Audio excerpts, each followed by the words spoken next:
अस्सलाम वालेकुम। हमारा नया लेक्चर एंडोप्लाज्मिक रेटिकुलम है। Endo means inside, plasmic means fluid, reticulum means network of channels and tubules. Network जाल को कहा जाता है, चैनल्स छोटी नालियों को कहा जाता है, ट्यूब्यूल्स छोटे ट्यूब्स को कहा जाता है। और इसी तरह एंडोप्लाज्मिक रेटिकुलम जो है वो साइटोप्लाज्म में पाया जाता है। रेटिकुलम लैटिन वर्ड से निकला हुआ है। इट मीन्स के लातीनी जुबान का वर्ड है। इट मीन्स लिटिल नेट या छोटी जालियां। और एंडोप्लाज्मिक रेटिकुलम जो है वो यूकैरियोटिक सेल में पाया जाता है। इसको डिफाइन किस तरह करेंगे? The membranous system of tubules, channels and sacs. These are tubules, these are channels and these are sacs. और ये जो ट्यूब्यूल्स है, चैनल्स है, सैक्स है, ये सारे मेम्ब्रेन के बने हुए होते हैं। पार्ट्स ऑफ एंडोप्लाज्मिक रेटिकुलम क्या होगा? टू पार्ट्स, मेन पार्ट्स है इसके।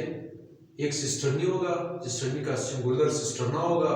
सिस्टर्ना लैटिन वर्ड से निकला हुआ है, it means sac. Cisternae channels और लॉन्ग प्लेटेड यूनिट से मुश्तमिल होता है। और इसी तरह इसका जो दूसरा पार्ट होगा वो ट्यूब्यूल्स होगा। सिस्टर्नी का जो दूसरा पार्ट होगा वो ट्यूब्यूल्स होगा। और इसी तरह एंडोप्लाज्मिक रेटिकुलम का जो दूसरा पार्ट होगा वो सेक्स और वेसिकल्स होंगे। फिर टाइप्स एंडोप्लाज्मिक रेटिकुलम के। Endoplasmic reticulum is of two types. One is rough endoplasmic reticulum and another is smooth endoplasmic reticulum. Rough endoplasmic reticulum channel से मुश्तमिल होता है। ये या इन चैनल्स को हम लोग लॉन्ग प्लेटेड यूनिट्स भी कहते हैं। इसको रफ एंडोप्लाज्मिक रेटिकुलम इसलिए कहते हैं क्योंकि इसके जो एक्सटीरियर मेम्ब्रेनियस सरफेस पर है, इस पर राइबोसोम्स अटैच होते हैं। Ribosomes are used for synthesis of protein. ये जो ग्रीन शेडेड एरिया है, this is outer membranous surface of rough endoplasmic reticulum. और ये जो ब्लैक सर्कल्स नजर आ रहा है ये राइबोसोम्स है। Rough endoplasmic reticulum nuclear membrane के साथ अटैच होता है। दूसरा जो एंडोप्लाज्मिक रेटिकुलम होगा, this is called smooth endoplasmic reticulum. ये स्मूथ एंडोप्लाज्मिक रेटिकुलम है। और इसको क्यों स्मूथ एंडोप्लाज्मिक रेटिकुलम कहा जाता है? क्योंकि इसके एक्सटीरियर सरफेस पर राइबोसोम्स नहीं पाए जाते। या इसको हम एक्सटीरियर मेम्ब्रेनियस सरफेस भी कह सकते हैं कि इसके एक्सटीरियर मेम्ब्रेनियस सरफेस पर राइबोसोम्स नहीं पाए जाते। स्मूथ एंडोप्लाज्मिक रेटिकुलम जो है वो या तो रफ एंडोप्लाज्मिक रेटिकुलम के साथ अटैच होगा या फिर ये न्यूक्लियर मेम्ब्रेन के साथ भी अटैच हो सकता है। मुख्तलिफ सेल्स में इसका जो अटैचमेंट है वो मुख्तलिफ होगा। कुछ सेल्स में ये डायरेक्ट न्यूक्लियर मेम्ब्रेन के साथ अटैच होता है और कुछ सेल्स में ये रो एंडोप्लाज्मिक रेटिकुलम के साथ अटैच होता है। स्मूथ एंडोप्लाज्मिक रेटिकुलम और रफ एंडोप्लाज्मिक रेटिकुलम का ये जो इंटरनल स्पेस है, दिस इज कॉल्ड ल्यूमेन। ये ल्यूमेन कहलाता है और ये भी ल्यूमेन है। और इसी तरह सिस्टर्ना एक चैनल्स को कहेंगे, one channel is called cisterna and many channels are called cisternae. Rough endoplasmic reticulum का फंक्शन क्या होगा? इसका जो मोस्ट इंपोर्टेंट फंक्शन है सिंथेसिस ऑफ प्रोटीन्स। और सिंथेसिस ऑफ प्रोटीन कौन कंट्रोल करेगा? न्यूक्लियस कंट्रोल करेगा। और सिंथेसिस ऑफ प्रोटीन कहां पर होंगी? ये जो हमें रफ एंडोप्लाज्मिक रेटिकुलम के एक्सटर्नल मेम्ब्रेनियस सरफेस पर राइबोसोम्स नजर आ रहा है, यहाँ पर प्रोटीन सिंथेसिस होगा। और जब प्रोटीन सिंथेसाइज हो जाएंगे तो फिर ये अपनी internal space, this is internal space of channels, ये इन प्रोटीन्स को इस इंटरनल स्पेस में भेज देगा। और इंटरनल स्पेस को ल्यूमेन कहा जाता है। यहाँ पर प्रोटीन के जो पॉलीपेप्टाइड चेन होंगे उसको फोल्ड किया जाएगा और इसी तरह उनको थोड़ा सा मॉडिफाई किया जाएगा। मॉडिफाइड मीन्स चेंज करना, थोड़ा सा उसके स्ट्रक्चर में चेंजेस लाना। और इसी तरह इन प्रोटीन्स को एक जगह कलेक्ट किया जाएगा और फिर उनको वेसिकल्स में बंद किया जाएगा in this lumen.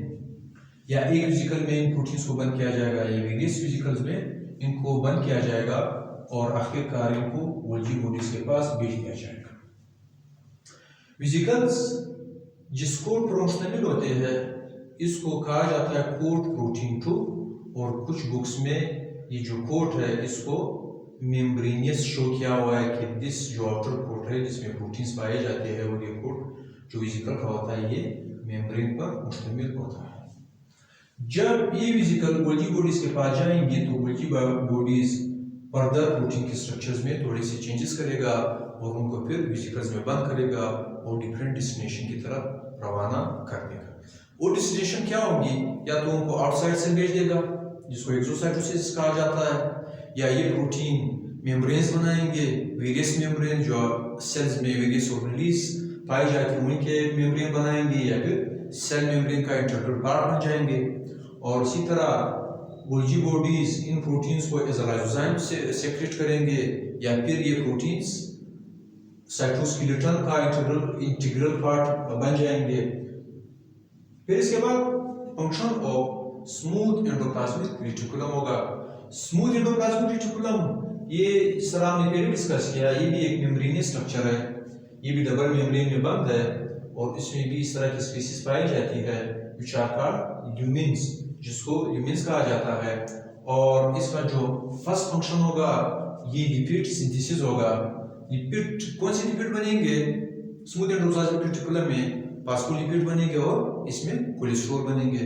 Phospholipid membrane को मैन्युफैक्चर करता है, इस तरह में पड़ा हुआ था सेल मेम्ब्रेन फास्फोलिपिड बाइलेयर पर मुश्तमिल होता है। तो ये मेम्ब्रेन्स वेरियस मेम्ब्रेन जो सेल ऑर्गेनेल्स की मेम्ब्रेन्स होती है और इसी तरह जो सेल मेम्ब्रेन होता है इसमें जो फास्फोलिपिड से जो बनते हैं वो स्मूथ एंडोप्लाज्मिक रेटिकुलम सिंथेसाइज करेगा। और दूसरा जो लिपिड होगा वो कौन सा होगा? वो कोलेस्ट्रॉल होगा। कोलेस्ट्रॉल भी मेम्ब्रेन्स बनाने में काम आएगा, ये भी मेम्ब्रेन्स को बनाता है। और इसका जो कोलेस्ट्रॉल का दूसरा फंक्शन होगा it is used as a raw material for steroid synthesis. ये एज अ रॉ मटेरियल इस्तेमाल होता है स्टेरॉइड सिंथेसिस में। कहाँ पर ये रॉ मटेरियल इस्तेमाल होगा? एड्रिनल ग्लैंड्स में, क्योंकि एड्रिनल ग्लैंड जो है वो स्टेरॉइड को प्रोड्यूस करते हैं, इसीलिए हम ये कहते हैं कि this steroids are produced by adrenal glands. और इसी तरह एड्रिनल ग्लैंड्स कहाँ पर पाए जाते हैं? ये किडनीज के सरफेस पर पाए जाते हैं दिस ग्लैंड्स, और ये स्टेरॉइड प्रोड्यूस करते हैं। स्टेरॉइड और कौन से ऑर्गन्स में प्रोड्यूस होगा? रिप्रोडक्टिव ऑर्गन्स में भी स्टेरॉइड्स पैदा होते हैं और वहां पर भी कोलेस्ट्रॉल स्मूथ एंडोप्लाज्मिक रेटिकुलम ज्यादा मिकदार में पैदा करता है। स्मूथ एंडोप्लाज्मिक रेटिकुलम का जो दूसरा फंक्शन होगा दिस इज ग्लाइकोजिनोलाइसिस, यानी ग्लाइकोजिन को ब्रेक डाउन करना। ये जो स्मूथ एंडोप्लाज्मिक रेटिकुलम होगा ये ग्लाइकोजिन की ब्रेक डाउन करेगा और इसको ग्लूकोज में कन्वर्ट करेगा। ग्लाइकोजिनोलाइसिस कौन सी सेल्स में होता है? या तो लीवर सेल्स में होगा या फिर स्केलेटल सेल्स में होगा। लीवर सेल्स में कब ये होगा? जब ब्लड शुगर लेवल फॉल्स होगा, जब ब्लड के शुगर में ग्लूकोज का लेवल गिर जाएगा तो ग्लूकोजिनोलाइसिस होगा लीवर सेल्स में और ग्लूकोज बन जाएंगे। दूसरा स्केलेटल मसल्स में भी ग्लूकोजिनोलाइसिस होता है। जब हम एक्टिव एक्सरसाइज करते हैं तो हमारे मसल्स में जो ग्लूकोज का लेवल होगा वो कम हो जाएगा और फिर उसके बाद उन्हीं सेल्स में यानी मसल स्केलेटल मसल्स में ग्लूकोजिनोलाइसिस होगी और ग्लूकोज वापस बन जाएंगे। ग्लूकोजिनोलाइसिस का जो फाइनल स्टेप होगा वो ग्लूकोज 6 फास्फेट बनाएगा और ग्लूकोज 6 फास्फेट से फाइनली ग्लूकोज बन जाएंगे with the help of enzyme. और ये एंजाइम क्या कहलाएगा? ग्लूकोज 6 फास्फेटेज, जो स्मूथ एंडोप्लाज्मिक रेटिकुलम के सरफेस पर ये एंजाइम पाया जाता है। स्मूथ एंडोप्लाज्मिक रेटिकुलम के सरफेस पर और भी एंजाइम्स पाए जाते हैं जो मेटाबॉलिज्म करवाते हैं, for example saccharase. Glycolysis is also part of metabolism. It means कि स्मूथ एंडोप्लाज्मिक रेटिकुलम जो है वो मेटाबॉलिज्म करवाता है। तीसरा जो इसका मेन फंक्शन है डिटॉक्सिफिकेशन। डिटॉक्सिफाई मींस जरासीम से पाक करना। तो ये डिटॉक्सिफिकेशन का जो प्रोसेस होगा वो लिवर सेल्स में होगा। ये डिटॉक्सिफाई क्या होंगे? स्मूथ एंडोप्लाज्मिक रेटिकुलम किन मटेरियल्स को डिटॉक्सिफाई करेगा? It is used in detoxification of drugs, pollutants, steroids and other toxins. और इसका जो फोर्थ जो मोस्ट इंपॉर्टेंट फंक्शन है ये कैल्शियम आयन का रेगुलेशन करवाता है, कैल्शियम आयंस को कंट्रोल करता है इन cardiac muscles and in skeletal muscles. Skeletal muscles क्या है? वो मसल्स जो हमारे बोन्स के साथ अटैच होता है और ये मूवमेंट में मदद देते हैं। और इसी तरह कार्डियक मसल्स क्या होंगे? वो मसल्स जो जो अर्थ के मसल्स होते हैं वो कार्डियक मसल्स कहलाते हैं। तो इन मसल्स में कैल्शियम आयंस को कंट्रोल करना स्मूथ एंडोप्लाज्मिक रेटिकुलम का काम होगा। दस हम ये कह सकते हैं कि स्मूथ एंडोप्लाज्मिक रेटिकुलम है रोल इन मसल कंट्रैक्शन, इसका एक इंपॉर्टेंट रोल होगा muscle contraction. Smooth endoplasmic reticulum को कार्डियक एंड स्केलेटल मसल्स में सेक्रोप्लाज्मिक रेटिकुलम कहा जाता है और इसका नाम सेक्रोप्लाज्मिक रेटिकुलम होगा skeletal muscles and cardiac muscles में। इसके बाद फिर देखते हैं कुछ इंपॉर्टेंट पॉइंट्स है, यहां से स्टार्ट करते हैं। Rough endoplasmic reticulum density is higher near nucleus and Golgi bodies. Rough endoplasmic reticulum की जो डेंसिटी है वो न्यूक्लियस और गोल्जी बॉडीज के नजदीक ज्यादा होती है। वजह क्या है? क्योंकि ये जो न्यूक्लियस है ये न्यूक्लियस के साथ बिल्कुल ये अटैच होता है रफ एंडोप्लाज्मिक रेटिकुलम और इस पर राइबोसोम्स बहुत ज्यादा पाए जाते हैं। इसका काम प्रोटीन सिंथेसिस करवाना है, दैट्स व्हाई ये न्यूक्लियस के साथ ज्यादा नजदीक अटैच होगा और न्यूक्लियस इसको इंस्टिगेट करेगा प्रोटीन सिंथेसिस के लिए। गोल्जी बॉडीज के नजदीक ये क्यों अटैच होता है? ताकि ये अपने प्रोटीन कार्गो को गोल्जी बॉडीज तक आसानी से पहुंचा सके। एर्गास्ट्रोप्लाज्म ये रफ एंडोप्लाज्मिक रेटिकुलम का अल्टरनेट नाम होगा और हम ग्रेनुलर एंडोप्लाज्मिक रेटिकुलम को भी एर्गास्ट्रोप्लाज्म कहते हैं। इट मींस कि एर्गास्ट्रोप्लाज्म जो होगा अगर राइबोसोम के सरफेस पर एंडोप्लाज्मिक रेटिकुलम के सरफेस पर बहुत ज्यादा राइबोसोम्स हो तो इसको एर्गास्ट्रोप्लाज्म या रफ एंडोप्लाज्मिक रेटिकुलम भी कहेंगे। निजल बॉडी क्या है? It is name of rough endoplasmic reticulum in nerve cell. Rough endoplasmic reticulum को नर्व सेल्स में निजल बॉडीज भी कहा जाता है। Note, endoplasmic reticulum is the largest membrane system of cell. Endoplasmic reticulum जो होते हैं वो किसी भी सेल का लार्जेस्ट मेम्ब्रेनियस सिस्टम होते हैं और ये ऑर्गेनली बहुत बड़ी होती है। Point number 2, ER is not found in RBCs and spermatozoa. Endoplasmic reticulum जो है रेटिकुलम ये RBCs और स्पर्माटोजोआ में नहीं पाया जाता। In eukaryotic cell, especially in animal cells, it constitute more than half membranous contents of cell.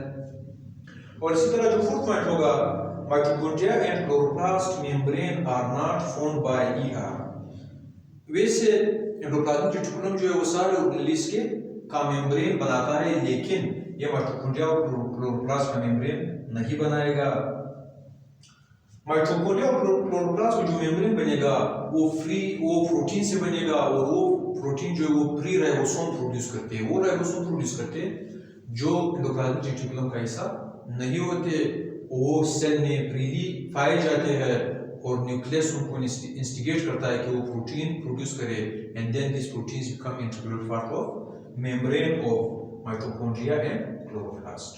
Last point है relative proportion of SER and RER in cell vary in different sales.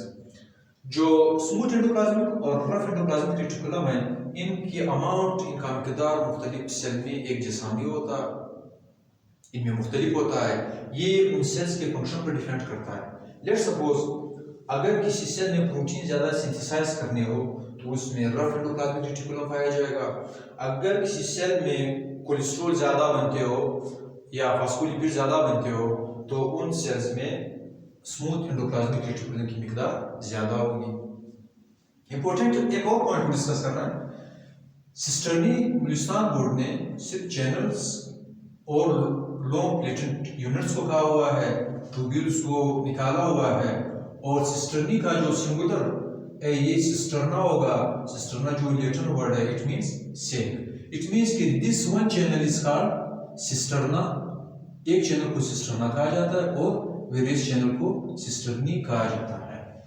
ये जो Punjab board या federal board है या इसी तरह की पीके का जो बोर्ड है उन्होंने ट्यूब्यूल्स को भी सिस्टर्नी कहा हुआ है और उनके मुताबिक जो सिंगुलर सिस्टर्ना होगा एक ट्यूब्यूल को भी सिस्टर्ना कहा जाता है। तो बलूचिस्तान बोर्ड के मुताबिक सिस्टरना रफ एंडोप्लाज्मिक रेटिकुलम के चैनल्स के लिए इस्तेमाल होगा, और इसी तरह ट्यूब्यूल जो होंगे वो एंडोप्लाज्मिक रेटिकुलम का सेकंड पार्ट होगा, और इसी तरह जो सेक्स होंगे वो एंडोप्लाज्मिक रेटिकुलम का थर्ड पार्ट होगा। तो आज के लिए इतना ही, फिलहाल अल्लाह हाफिज़।